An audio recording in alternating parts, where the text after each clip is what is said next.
Welcome to the Food Founders interview from Procop. Over the Moo founder Simon Goodman is on a mission to build the world's tastiest vegan ice cream business. And how did he go from watching Dragon's Den Australia to launching Over the Moo's bags of luxurious, bite-sized, plant-based mini choc ices? How is the process of working with an existing trademark and recipe? And what's the plan for achieving that mission in the UK and Europe? Morning, Simon. Good morning. Hello to everybody. So I guess the first question is, can you tell us a bit about Over the Moo and how you came to start the business? Well, it was a COVID moment. My background was, I spent the last 25 years in a manufacturing business, which actually was originally a family business, and I moved the production there a long time ago, and that all closed down in COVID. So I was sat on my sofa thinking of something else to do, with the daughter nagging me to do something sustainable.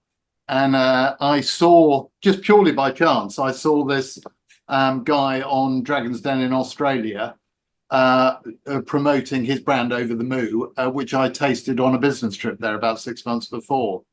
And it was kind of a bit of a light bulb moment. I thought that I had some background in food. I used to work with, I helped Cadbury launch their first choc ice. So it kind of started from that moment. We connected, got on very well. And, I researched the market and came up with this little bite-size idea. Excellent. It kind of sounds like the stars aligning with the kind of what you were looking to do and the sustainability, and then seeing this product and having experienced it as well. Yeah, no, it definitely it was one of those where there were a few dots joined in one moment, and that kind of set it off, and an idea suddenly begins to sort of develop. I mean, normally I would ask kind of what are the challenges of developing a dairy-free ice cream, but it sounds like you're working with the Australian business's recipe. Is that right? Yeah, that's exactly how we did it. Yeah, so the challenge was, once I decided I didn't want to do a tub of ice cream like he had, Ah. I wanted to evolve the product into something snacky. The thinking was, because I wanted to try and make it vegan and mainstream, I thought small made it a little bit more forgiving. So on taste, I actually think the taste is fabulous, but that was part of the rationale. And so it was then about finding someone who could make it, and that I couldn't find anyone in the UK. So I've ended up making it in Italy.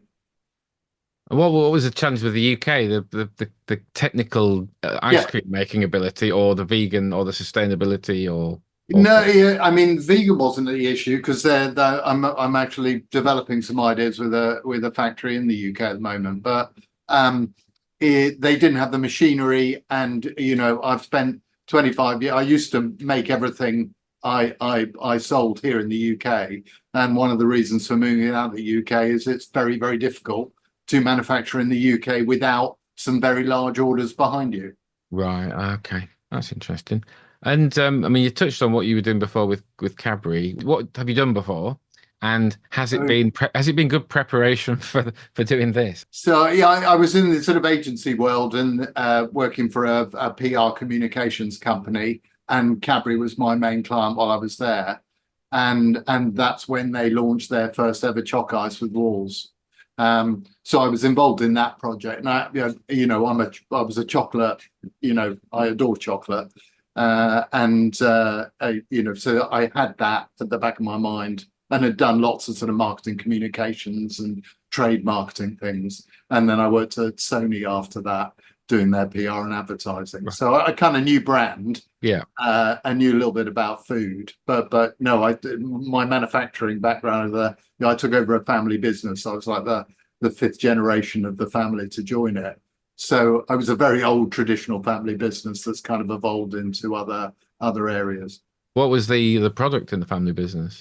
So the original family business is going back, it made medical products, but its main business was making military badges and buttons. So it made all the army metal stuff that you put on a uniform. So a few world wars were kind of good business. Right. And then it evolved in sort of mainstream fashion buttons, and those could be in plastic and metal. So the business just developed from there and supplying to high street retailers like Next and Right. M&S. So not directly transferable, but I guess logistically and that kind of side of things probably Yeah, quite. I mean, it was transferable because my model is contract manufacturing, which is what I do now and have done for 20 years. So I understand when you've got a product, you don't actually need to create a factory to make it. You know how to organize things and contract stuff out, which is very much the model I wanted to follow, and Yeah, not have 150 people all under one company banner. excellent. So what's currently in the range, and what came first? Yeah. So we've just launched our third product. This is the new chocolate. So it comes in a bag. These little bites of it's chocolate ice cream inside a chocolate coating. I've literally been launching that over the last 7 days. And we had two flavors before in a bag as well, which are caramel and vanilla. So done three, but very much it's going to be about building formats and flavors over the next few years. Excellent. When I was doing my homework, I think I read that one of the things you before you kind of really set out was to research the market and speak to experts and all that, which isn't what people always do. Yeah, I mean, I didn't know the food business in the sense of owning a brand and distributing it. Ice cream's got its challenges being frozen, as I found out to my cost. So learning how to bring a food product to market, all the quality assurances and things like that to start with, flavor development. So yeah, no, I've definitely reached out. I couldn't have done it without the people who've been advising me, and obviously the founder in Australia was unbelievably important because he made a lot of mistakes and I was able to try and avoid some. Yeah, it's interesting that you, as I say, were I guess partly inspired by the chap on Dragon's Den. Uh, did you immediately think I want to work with them and take it into? Are you looking at Europe and the UK or wider than that? Yeah. I mean, what appealed to me about his brand was not only because it tasted amazing, I just loved the feel of the brand. I marketing is my background. I absolutely love things like that, and creating a brand and a sustainable brand was very much at the heart of what Alex did in Australia and what we're trying to do internationally. So, yeah, absolutely. I mean, we're already in Dubai in the UAE. Next month, we're going into Spain and Portugal. So manufacturing in Italy was one of the reasons for that because of Brexit. It's an absolute nightmare Indeed, I to guess I should have put two and two export. together. Yes. Oh yeah, I mean getting samples from the UK to Spain and Portugal has in the end I had to get them shipped from Italy. I couldn't get I never got them through customs from here. Right. So it's very much an international business. Brilliant. So you approached. So the chap in Over the Moo is called Alex Houseman is his Alex name. Houseman. So you Yeah, kind of you hooked up with Alex and said, "I'm thinking of this," and kind I of said I want to bring your brand to the UK. Yeah. So it was finding researching the market. I've put a lot of money into the start of the business. Doing some research, things. Looking at the data and trying to find where the gap was. And I don't know if people have heard of a brand called Little Moons, yeah. which is a sort of mochi ball of ice cream. And in COVID, they had this unbelievable moment of being a big hit on TikTok, and I'd seen them got incredible traction. They're a fantastic business that I hugely envy from where I am now. And they had a factory, so it's a slightly different model. But they went from sort of 2 million in sales in 2022 to 40 million 12 months later. So it's an incredible, Yeah. huge curve. And I learned a lot from watching how they did it. I guess you probably didn't initially start making anything at home. You kind of looked for contract manufacturers from day one. And did you looked in the UK and Yeah. So no, I commissioned a company to help do a manufacturing search. Cut a long story short, because there was a lot of false dawns. was introduced to this factory in Italy that they're a 80 million euro factory. So I'm their smallest customer. So they've been fantastic. So they were able to take the recipe and then develop this bite-sized product, but vegan. They've done it in dairy, but they've not done it in vegan before. The sustainability aspect of the business comes from one being a vegan product. Are there other aspects of the product and the business that are sort of supporting sustainability? Yeah. I mean, that was where I started. That was the single objective of the business, is to try and make it as sustainable as possible. And things like it's an ice cream, so ice cream, it's a treat. It's got sugar in, but the nutritional side of it will increasingly become important, more and more important. But that was fundamental to everything we've done. The packaging, it's plastic, but it is recyclable. Yeah. So that is something that I'll work on and working on already. So that's going to be the core of the business throughout. Excellent. And where are you currently selling? Have you built stockists, and I guess what's the plan as well? Yeah. I mean, just learning so much, as about who buys it, who rebuys it. So we've been very lucky about getting in with some really good distributors. That's helped us get into about 250 stores in the UK, and we're now in about 30 in Dubai. Critical with ice cream, you need to be listed with these key distributors. And I'm just learning what we've got to get stronger at is driving the sell-through, getting people to try it. Yeah. So the marketing side, I'm crowdfunding right now, and part of that is to try and take us up a level on the marketing, because that probably has been our weakest bit. Is you get into a freezer in Londis or Budgeons in St Albans or Posh Deli in North London, but you're in a freezer with X number of other brands who are well known to everybody who goes in there. So no, still a long way to go, but to get in 300 odd stores within the first year and a bit, it's been amazing. You manufacture in Italy, and that supports Dubai, or do you have to manufacture more locally to Dubai? No, at the moment, because it's quite small scale, we're on a website called Kibson's, which is like an Ocado over there. And we've just recently gone into Spinneys that have a few licensed Waitrose stores.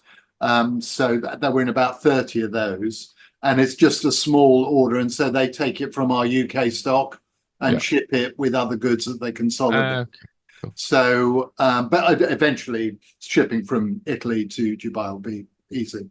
Yeah. So we've just got to build the sales. Obviously, from the research you've done, and I guess learning since then, who do you know who you're making this for? Who is there a kind of key or group of consumers that this is aimed at? Yeah, I mean, because where we start now, it's a treat. It's so where I see it is it's an after dinner treat. It's your Netflix moment on the sofa. And now we've just gone into food service where we're looking at cinemas. We launched in our first cinema a couple of weeks ago, and we're going into another one next weekend. So we're trying to get that out and about market. We've got it in a few restaurants where it's being served as a frozen dessert, where they just plate it and sprinkle it, because it's no waste, no handling. It's all very straightforward, long shelf life. So, who buys it? What we've learned the first year is because with the cost of living crisis, it's expensive. We're retail. We started it at £5.99. It's now at four, so £3.99 in a Londis, and probably in food service it'll be a little bit more. So it's finding its area. We're cheaper than competition, but you can get a tub of ice cream for £3.54 now. So it's a competitive sector, but our target tends to be women tend to buy the ice cream a little bit more than men. So that's kind of where we're targeting at the moment. Is there any headroom as you scale up for the price to come down? Yeah, I mean, cocoa prices have shot through the roof. Right. It's one of those I've been chomping to reduce the price. Because very conscious of value. Uh, but ice cream is expensive to make, and bites are very expensive to make. So it's going to be a tricky one, but it's definitely always going to be a treat as opposed to your value product. When did you actually sort of start selling? How long ago? So I started selling beginning of last year. Right. Okay. So yeah, we finished our first full year in March. So yeah, it's very small, just growing it. So we've basically done really well on the distribution, and now we just got to work on that sell through, just Yeah. getting people to try it and buy it again and prove that model. So we've done well in certain areas, but yeah, definitely, it's got a long way to go. I noticed there is a great taste award in there, isn't there? We've done well. We've won 7 awards so far, and we put just one on the packet, and we're now with the chocolate flavor just entering some more. So yeah, awards very important part of it. Excellent. I'm guessing that the kind of sell through is he's probably going to be leaning quite a lot on your PR background and experience as well. Yeah, I mean, if you like, I always enjoy when people say, "Have you got any regrets or mistakes that you've made?" I can list so many; it's unbelievable. Um, but definitely, my marketing is something we've obviously done it on a very, very small budget. Um, but that's something that's why we're crowdfunding. Need to really lift that up, and as you say, that's going to help a lot. And for the benefit of the people listening, and obviously I don't want you to give away any of your plans and secrets, but kind of are there kind of a few key things in terms of PR and awareness that you kind of know that you want to do next? Yeah. I mean, if you like, crowdfunding is a marketing exercise. Of That's course. very Yeah, yeah. much, yeah, it's about getting money in, but it's also giving people to kind of buy into the community or that kind of thing. And that, the strategy is definitely around my area. I'm in most of the shops. We do a lot of kind of local stuff, and you can see that model works. So we've just really got to multiply that. And social media is definitely the key, but a lot of sampling events, festivals, those kind of things are where we want to be. I'm about to buy an over the move bicycle, and you shall see me on Clapham Common this August, Excellent. flogging my wares. Stop me and buy one. Yep, Or stop me and yep, buy a bag. Okay. yeah. No, it's a good way, and also getting people's feedback on what they think of it and what the price is. How big's the team? So the team is me. So everything is contracted, manufacturing contracted, social media. So I have I have an accountant, I have a bookkeeper, I have a social media person, and yesterday it was my daughter. So it kind of yeah, small team at the moment, but again with the crowd fund, I don't think I'll employ anyone full time, but definitely contract people in. Is that forever, or is that till you get to a certain stage, or Yeah, I've definitely got to move up a stage. Nowadays, because people work from home, I'm pretty flexible on whether they're employed or whether they're working for an agency, depending on what they're doing. I mean, I think when it comes to certain functions, they might need to come in-house. As the business gets growing, marketing, sales, and operational. Maybe we'll bring those in-house, but I mean, it's certainly in no rush to. no? No, it makes sense. I should have just asked about the social media. So, are you making TikTok videos? Is that Yeah. I Not should have to me. go? I'm Ah, rubbish. Absolute rubbish. Yeah, it's funny when I did the Cadbury launch. Yeah, there was no social media. There was no mobile phones, so Mm, it was a different world. So absolutely. yeah, social media is absolutely key, and we've just gone over on Instagram, just gone over 3,000 followers. So we're moving up, but obviously that's tiny. So we've got a long way to go. Excellent. You took the brand from the Australian business as well, or have you moved that on and evolved it, or Yeah, changed it for the UK and Europe? Yeah, no. So the first person I connected with is a lady who her background was doing the packaging for innocent drinks, and she did all my packaging. What she was so good at was she just said, "You just be quiet and let me get on with it. Don't try and give me your founder old man rubbish. I'm gonna do this." And she was brilliant. And she, it's not to everyone's taste, but the idea was to try and get some impact on shelf Yeah, so that it completely. stood out from much more famous brands. And that one of the reasons we put it in a bag as opposed to a tub. We thought it would differentiate it because of the format was Um, different. So not everything is perfect, but definitely not a bad start. are you crowdfunding at the moment? Yeah, yeah. So I'm going through my network first, and then hopefully next month, yeah, probably next month we'll go live on Crowdcube.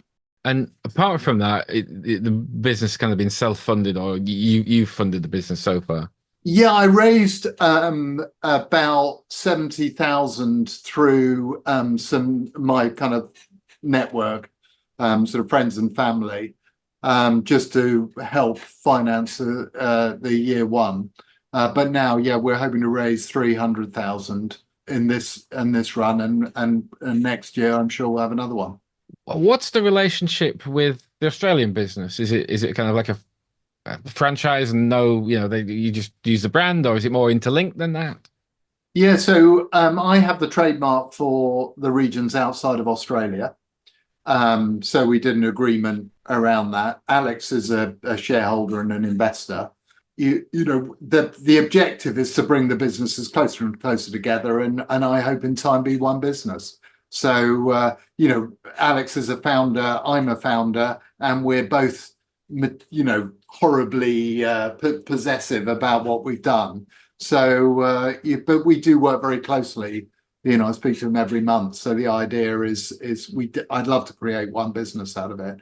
So he licenses the business in Australia and actually has a full-time job at a distributor. So I think once we get the business moving, it's very small still, but hopefully within a couple of years we'll be one company. Fantastic. I mean, it's quite interesting because I think being inspired by, I imagine a lot of food founders might have been inspired by another product or another business. Obviously, not always. And not everyone would think, well, actually, I'm going to join up with that. You'd kind of go into competition. So I'm quite interested in how you thought, well, actually, the best thing to do here is to stand on the shoulders of giants kind of thing and take the Yeah, I business think forward. so. Yeah, I mean, everybody's different. I've met so many food founders, and they do things that I haven't. I'm jealous of some of the things they've done in a much better way than I've done. So as I say, made lots of mistakes, but and Alex has definitely been a shoulder to cry on because he made a lot of mistakes himself. So yeah, I wanted that.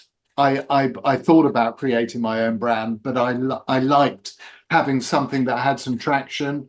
It sold a couple of million units in Australia, so it was already a pretty substantial business over there, and had got into the two big supermarkets, and we'd learned a lot from that. So yeah, that's been a real benefit. And I guess what are the most important things you've learned along the way? And I always ask people, like, is there anything? It sounds like there's a few things, but is there anything you wish you could kind of go and tell yourself 2 or 3 years ago, 2 years ago, that would Oh, have saved pain and strife along the way?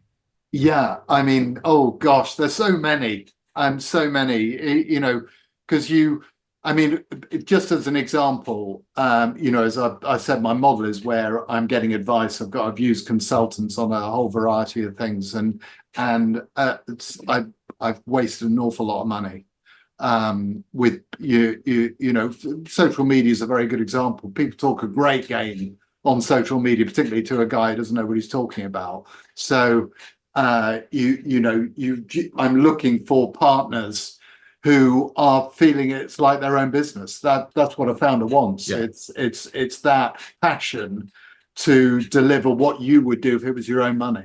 Apart from the Australian over the mood people, Are there any other founders you've learnt from, and kind of what are those lessons you've learnt? Yeah, I mean, we're certainly doing the most I've learned is through the food business. That it's been an incredible learning curve of just I've had advisors on packaging, just purely the sort of legal side of that.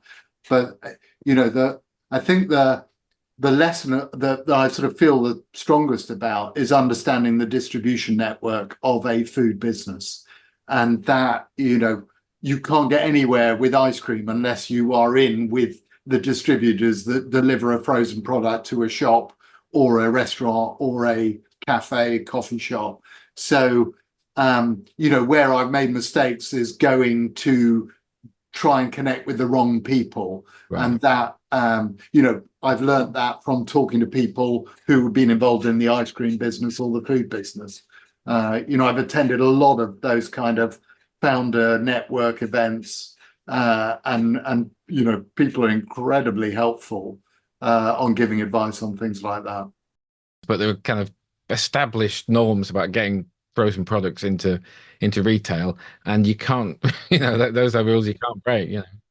Yeah, but what's surprising is what if someone asked me how would you launch an ice cream business, what how the margins work and all that kind of thing, I would just tell them it's very simple. It's not. It is actually like all food. It's quite a set model of if you've got a business, you can do direct consumer. That's a different thing. But ice cream, you can't do that. I have to confess, I did look on your website to see if you had a like e-commerce, and then I thought, no, it's ice cream, Steve, and that's not going to work. No. I mean, that was one of the things. I wasted a hell of a lot of time because a consultant said, yeah, let's go on Amazon. And I hadn't realized that they weren't talking about Amazon Fresh. They were talking about shipping direct on Amazon, which I don't remember ever seeing freeze at home as a business model for ice cream. It was, I mean, partly me being stupid, I suppose, but it was it was a complete crash and burn moment. Excellent. I have a question. How do the margins work in ice cream? A big retailer wants 40%, a small retailer wants 30%. A distributor wants anything between 22 and 35. So that making that price point that you maintain really important. Yeah, it is, and there's definitely a very clear, with all food, definitely some important price points, and you've got to start with what you want to sell in a shop for. Susan asks, I know you have the trademark and have taken the brand from Australia, but do you worry about the confusion with Moo chocolate? If I'm honest, I don't know. I mean, creating a brand, that is the challenge. There are a lot of moos as you go around internationally, particularly. So, there's no moo in Australia. There's I can't remember where we were looking at. We're going into Portugal, and there's a moo product there that's vegan. So, no, there's a lot of challenges, and it might not be over the moo, the name forever. As you grow internationally, moo cows don't mean anything in China. No, that's a big market. Yeah. And they love European ice cream. Thank you, Simon, for your time. It's been a fascinating chat. You can find out more. You can't buy online, obviously. You can buy online, but not direct from me. We're on all the vegan websites like Plantex, Multi Plants, Vegan Kind. Done great business on those. Excellent. So yes, you can find out more and find stockists at www.overthemoo.co.uk. You can hear previous interviews in the Food Founders interviews series at frockup.co.uk/podcast, or search for Food Founders interviews wherever you get your podcasts. Now on YouTube as well. Thanks for joining. Thanks, Simon.